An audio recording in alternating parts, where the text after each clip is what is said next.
Students, आज हम next topic start करने जा रहे हैं जिसमें आपका मैग्नेटिक डाइपोल रिवॉल्विंग इलेक्ट्रॉन्स के बारे में हम डिस्कस करेंगे। हमारे पास क्या होता है, एक आपका सर्कुलर रिंग होता है, लाइट हमारे पास कोई चार्ज पार्टिकल होता है, मूव करता है विद वेलोसिटी के साथ में at a distance r. Now current and आपका charge particle moves in opposite direction to each other. तो देखिए हमारे पास क्या होता है, करंट इज इक्वल टू होता है चार्ज अपॉन में आपका time.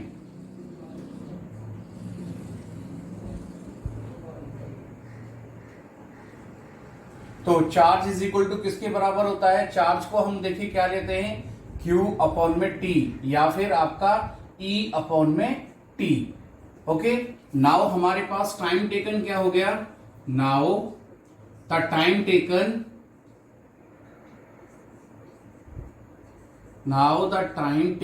is given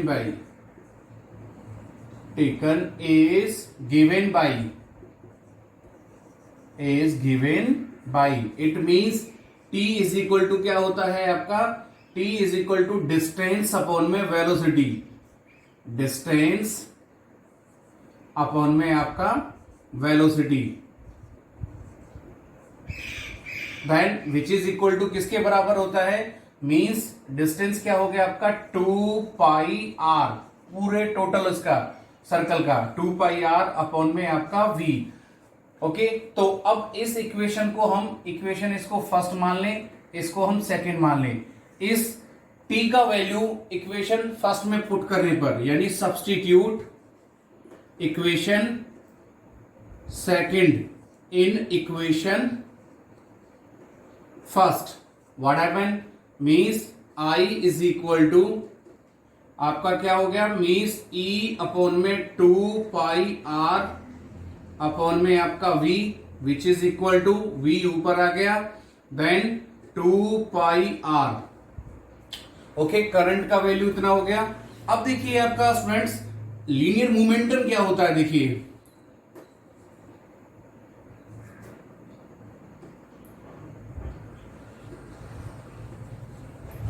linear momentum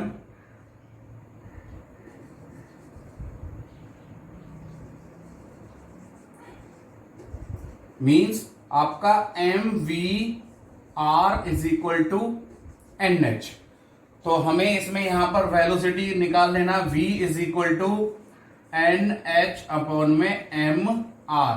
अब इस इक्वेशन को, ये इक्वेशन थर्ड आ गई, ये इक्वेशन आ गई 4, अगेन सब्स्टिट्यूट कर दिया हमने, substitute equation 4 in equation third, what is that means हमारे पास हो गया आपका I is equal to E NH upon में आपका 2 pi R M R square. Okay, तो देखिए आपका क्या होगा, मींस N क्या है इसमें, E तो है आपका चार्ज ऑन इलेक्ट्रॉन और N है आपका principal quantum number, H is the Planck's constant, okay, M is the mass and R is the radius. तो देखिए हमारे पास हमने क्या ले लिया, this is called principal quantum number, इसका वैल्यू हम 1 लेंगे और H क्या है आपके पास, प्लंक्स कांस्टेंट। तो देखिए स्टूडेंट्स अब हमारे पास क्या हुआ, मींस हमने N का वैल्यू 1 ले लिया यहां पर, तो ये हो गया आपका EH अपॉन में 2 पाई mr स्क्वायर। ओके, बट हमारे पास क्या होता है, मैग्नेटिक मूवमेंट क्या होता है, but magnetic movement means M is equal to I into में A। तो हमारे पास क्या है स्टूडेंट्स, देखिए I का वैल्यू तो ये दे रखा और A क्या होता है, एरिया ऑफ क्रॉस सेक्शन, यानी EH अपॉन में 2 पाई mr स्क्वायर इंटू एरिया कितना, पाई R स्क्वायर।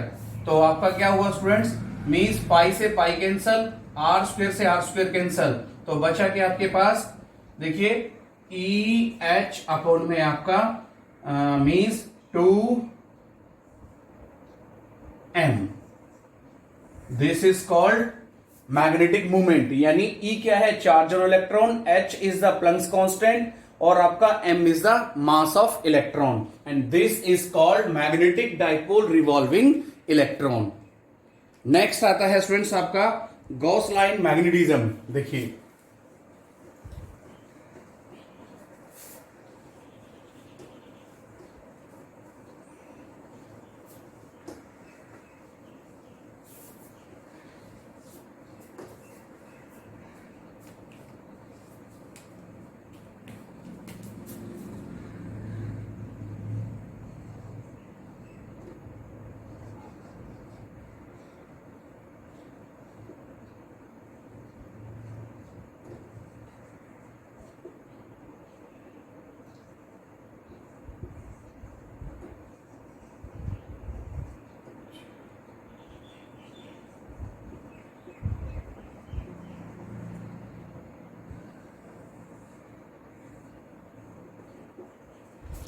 देखिए स्टूडेंट्स, आप लोगों ने स्टडी किया था यूनिट फर्स्ट के अंदर Gauss law of electrostatics. Gauss law of electrostatics में क्या था, means the close integral of the total electric flux is equal to 1 upon में e naught times of the total charge की था। तो देखिए यहां पर स्टूडेंट्स क्या होगा, देखिए हमारे पास ये क्या है, ये कोई एक सरफेस एरिया है, ठीक है, और जिससे आपका मैग्नेटिक लाइंस आपका क्या हो रही हैं, पास हो रही हैं, और ये आपका हो गया है आपका परपेंडिकुलर। तो इट मींस इन दोनों के बीच का एंगल क्या है आपका, theta. This is B magnetic field, this is surface area. Surface area always perpendicular होता है मैग्नेटिक फील्ड के। तो आपका क्या होता है टोटल, मींस देखिए it state that the close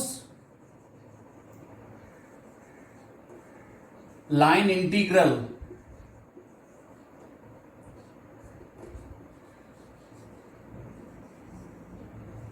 the closed line integral of magnetic field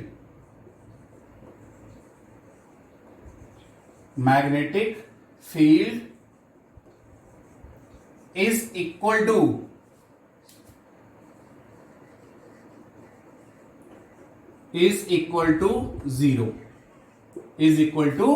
zero. तो हमारे पास क्या होता है, close integral b into d s is equal to close integral b into d s into cos theta. तो देखिए students, यहां पर जो सरफेस एरिया है वो मैग्नेटिक फील्ड के ऊपर परपेंडिकुलर है, तो इस केस में हम थीटा इज इक्वल टू कितना लेंगे, 90 डिग्री। देन हमारे पास क्या आ गया, close integral b into d s is equal to close integral b into d s into cos 90, और कॉस 90 आपका क्या होता है, मीन्स कॉस 90 होता है आपका zero. Cos 90 degree is equal to zero. Then close integral b into d s is equal to zero. This is called Gauss law in magnetism. अब students हम बात करते हैं आपका गॉस लॉ। देखिए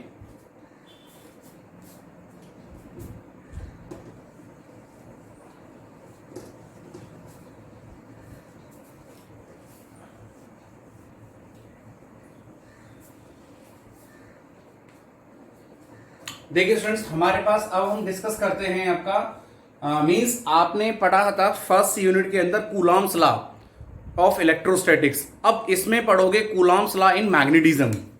देखिए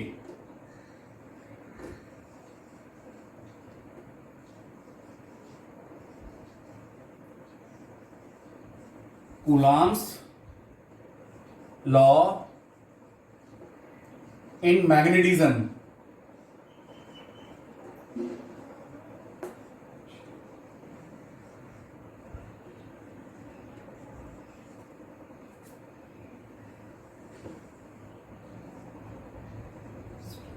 देखिए स्टूडेंट्स, इसके अकॉर्डिंग हमारे पास क्या है, ये हमारे पास 2 पॉइंट मासेस है।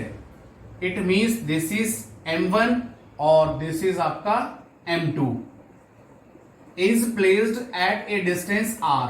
ओके, तो देखिए स्टूडेंट्स क्या होता है, मींस इस लॉ के according the force of attraction and repulsion between the two magnetic poles is directly proportional to the product of 2 point masses. F directly proportional to m1 m2 and F inversely proportional to the distance of square between them। इसको equation first let कर लिया, इसको equation second late कर लिया। तो now equation first and second now combine equation first and second. What is that? F directly proportional to m1 m2 upon r square।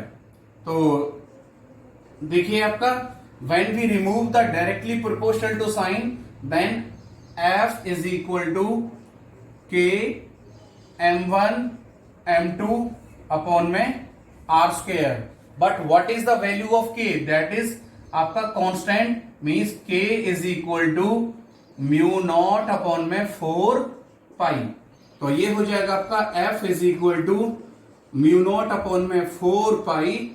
It means m1 m2 upon में r square into r unit vector.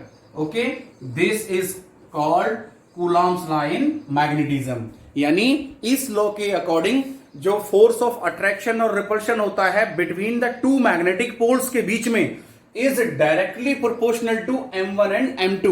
It means अगर force बढ़ेगा तो आपका product of masses भी increase होगा, and अगर force आपका बढ़ेगा लेकिन डिस्टेंस इसमें आपका क्या होगा, डिक्रीज होगा।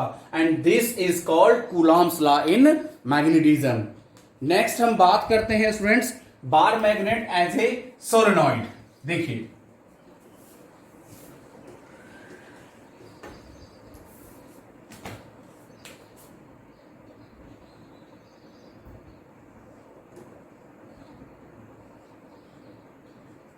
bar magnet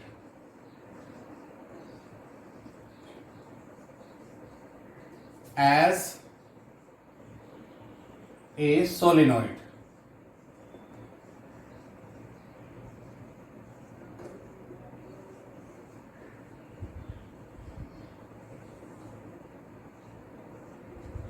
देखिए students, as you know that about the solenoid you study in the previous chapter. Solenoid क्या होता था? इस solenoid consist of a number of turns of the coil is wound in the form of helix. यानी number of turns of coil होती हैं जो कि helical form में होती है, उसे हम क्या कहते हैं? सोलेनॉइड कहते हैं। लेकिन बात करें हम magnet bar magnet as a solenoid की, तो देखिए हमारे पास क्या होता है, ये कोई एक आपका मैग्नेट होता है, बार मैग्नेट, जो कंटेन्स करता है आपका साउथ और नॉर्थ पोल को। ओके, और इसमें आपका ये मैग्नेटिक लाइंस जा रही है south to north, interior of the magnet. तो देखिए स्टूडेंट्स हमारे पास क्या है, मींस ये हमारे पास number of turns of the coil है।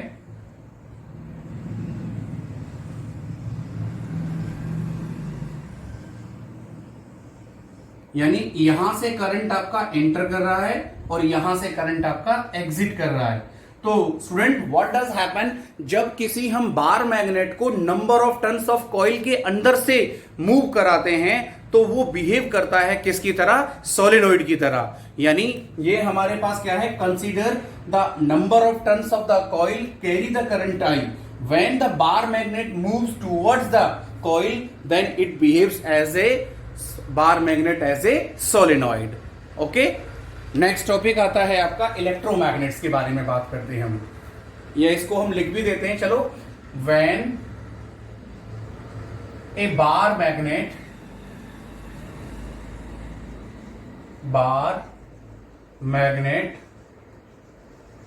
Moves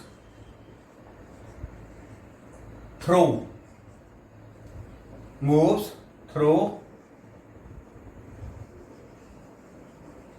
the number of turns of the coil, number of turns of the coil,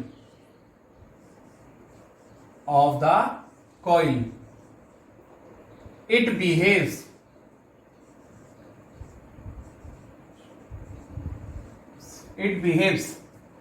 as a solenoid.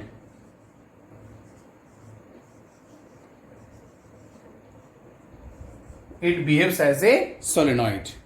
Next आता है स्टूडेंट आपके पास electromagnet.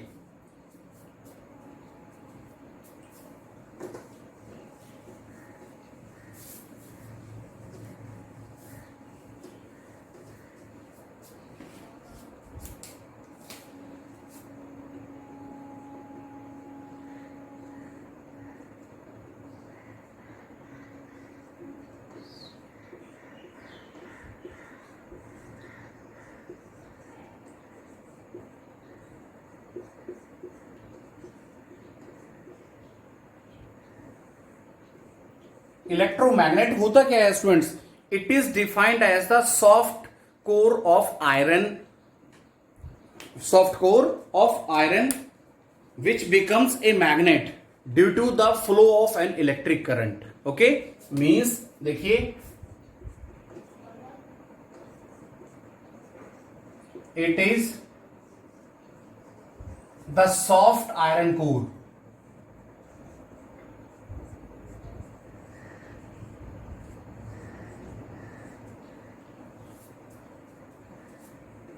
which becomes magnet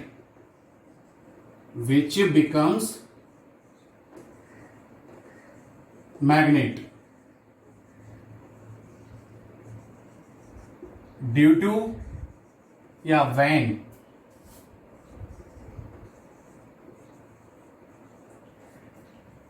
when it allow the electric current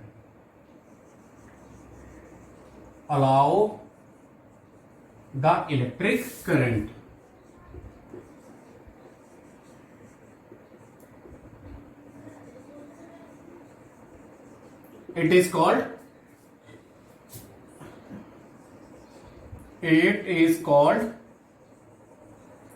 electromagnet.